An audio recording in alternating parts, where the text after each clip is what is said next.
Today we got a really cool project on the bench. We are making a notebook for a professional rodeo clown who goes by the name of Colt 45.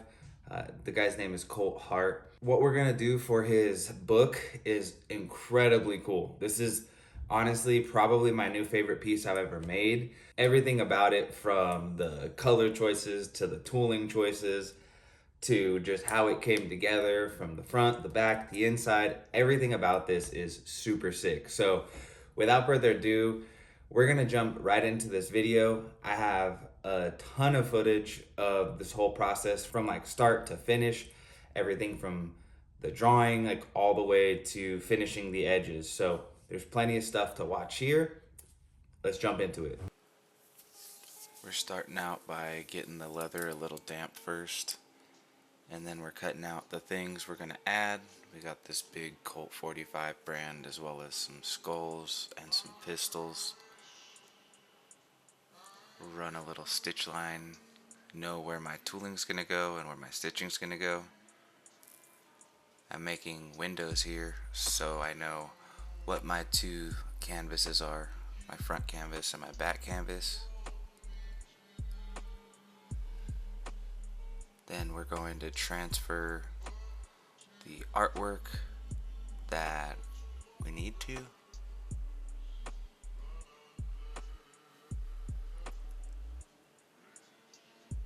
Transferring this skull.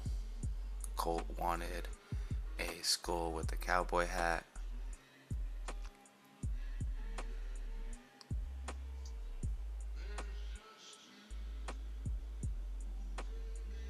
I'm adding in a wild rag as well, just to give it a little something extra.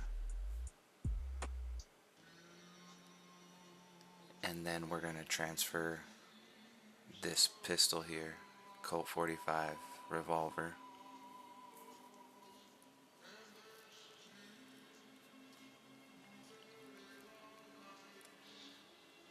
Retracing it here with the pencil so you guys can see it a little bit better in this video. And then we go into drawing our floral. Like you've seen me do before, roses are one of the things I'm most known for. Kind of my signature tooling style. These big bold roses, we trace those in from a ton of different roses that I have, because I'm always doing those roses. I always have quite a handful of different sizes and styles, and whenever I transfer a rose, I typically trace it a little bit different than it's drawn there on the pattern sheet. That way everybody kind of gets unique roses and we're not just completely copying and pasting them. Then we'll go in with the pencil and fill in any extra space we might have with floral, roses, and anything that I think might look good.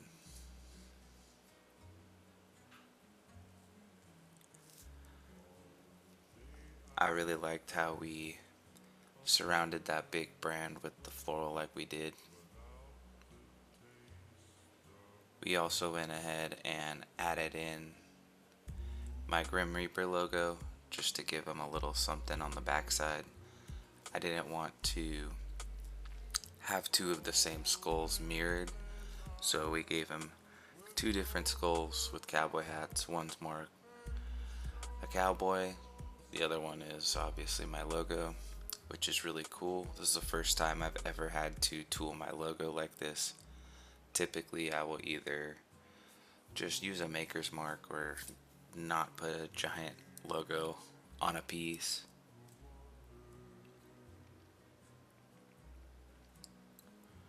Same thing on this side, we're going to fill it out with some nice rose tooling.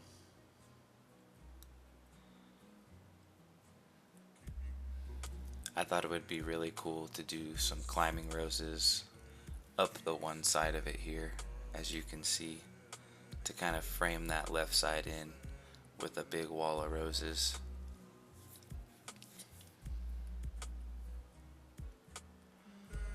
And I actually really liked how I did the floral on the back side. you'll see I kind of do just one giant swirl starting at the bottom left of that design, and then it goes up and around in one big kind of swirl.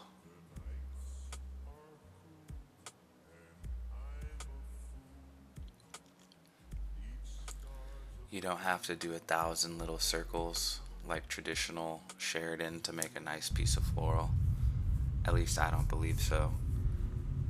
I grew up drawing Sheridan floral style, but ended up kind of going with this technique, which is a little bit more signature to me. But here's what we got for the drawing here. Really pleased with it.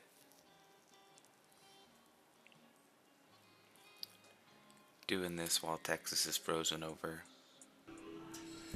And I went ahead and carved it so you could really see that design and how full it is.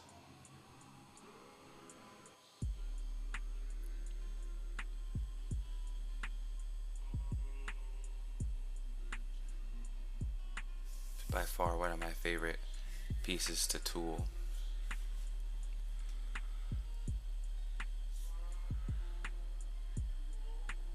And then we go into the tooling process, which is my standard order of operation, where we'll start with the bevelers and give those flowers and all those designs some depth, kind of give it some texture. As you can see, that little piece of floral on the side there is really starting to come to life here with this design. And after I'm done beveling it, I'll hit it with the pear shader and my other texturing tools, my scallop tool and the backgrounder.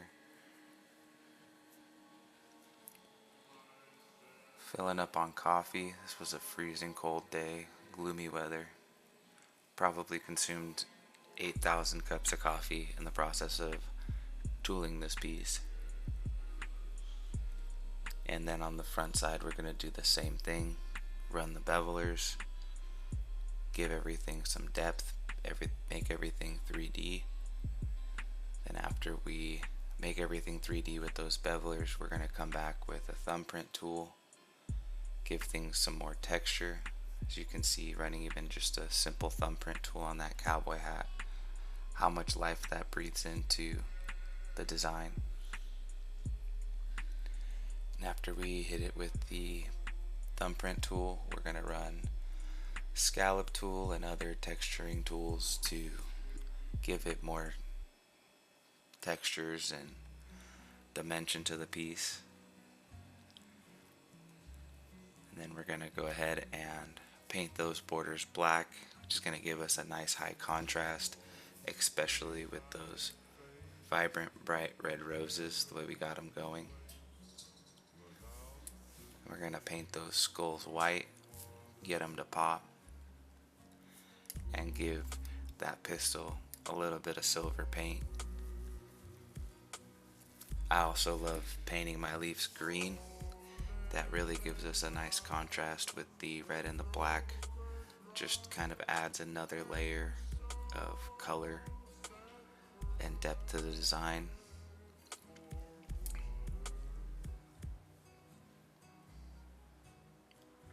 Then we go into the staining process after the tooling's done. Right here I'm using Fiebing's Antique Gel.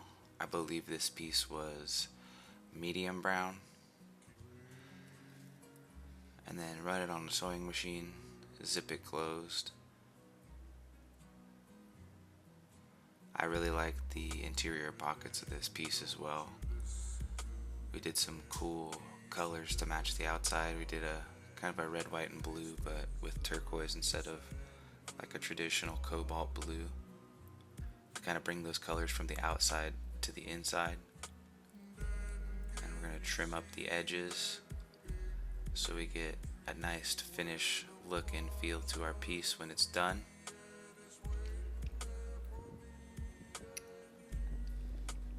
Run a little bit of stain on those edges as well, so we don't have all those layers of leather exposed. And ta-da!